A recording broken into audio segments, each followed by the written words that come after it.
L'Inde, l'économie la plus dynamique au monde ces dernières années, offre de multiples opportunités aux opérateurs économiques sénégalais. La visite de prospection organisée par le COSEC en collaboration avec l'ambassade du Sénégal en Inde a pour objectif de dénicher des secteurs propices à l'exportation, d'autant plus que ces dernières années, les échanges entre les deux pays ont augmenté. Nous avons une coopération assez fournie.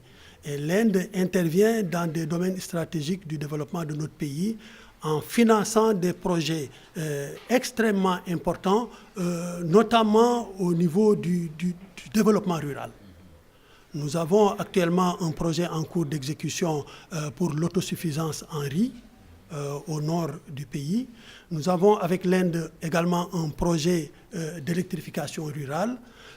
Nous avons un projet de construction d'un abattoir ultramoderne à Diamniadio. Nous avons un projet de construction, c'est une deuxième phase d'ailleurs, la première phase est déjà exécutée, une deuxième phase de construction d'unités frigorifiques au niveau de la pêche, pour le développement de la pêche. La Fédération indienne des organisations d'exportateurs a accueilli la délégation sénégalaise dans son siège et réaffirmé sa volonté à accéder au marché sénégalais et sous-régional.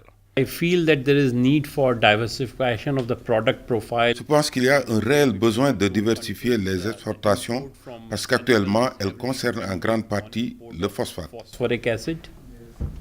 La mise en place d'une représentation commerciale par le COSEC à Mumbai permettra d'aider les opérateurs économiques sénégalais dans la promotion de l'import et de l'export et aussi de résoudre les différends commerciaux. Nous l'avons débuté en Chine et après à Dubaï. C'est parce que nous avons vu que les importateurs et les exportateurs sénégalais connaissaient beaucoup de problèmes dans ces pays. Des problèmes qui étaient liés à la barrière linguistique, des fois même à une barrière administrative et consulaire. Alors c'est pour ça que nous nous sommes dit qu'il nous faut des représentants pour pouvoir régler les contentieux et les problèmes de logistique ou de transport que nos importateurs et nos exportateurs peuvent connaître dans ces pays. C'est donc dans ce cadre-là que nous allons le faire, mais en cheville avec l'ambassade. Ils ont mieux compris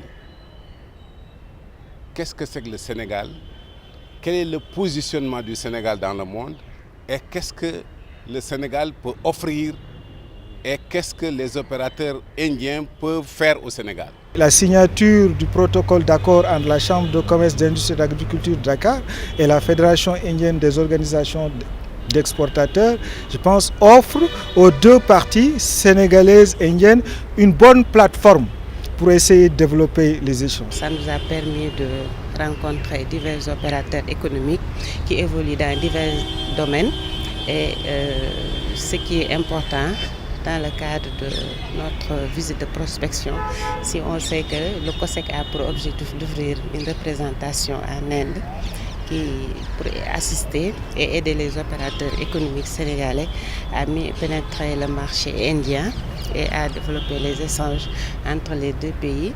La signature d'un mémorandum d'entente entre la Chambre de commerce, d'industrie et d'agriculture de Dakar et la FIO balise déjà l'axe Dakar-New Delhi.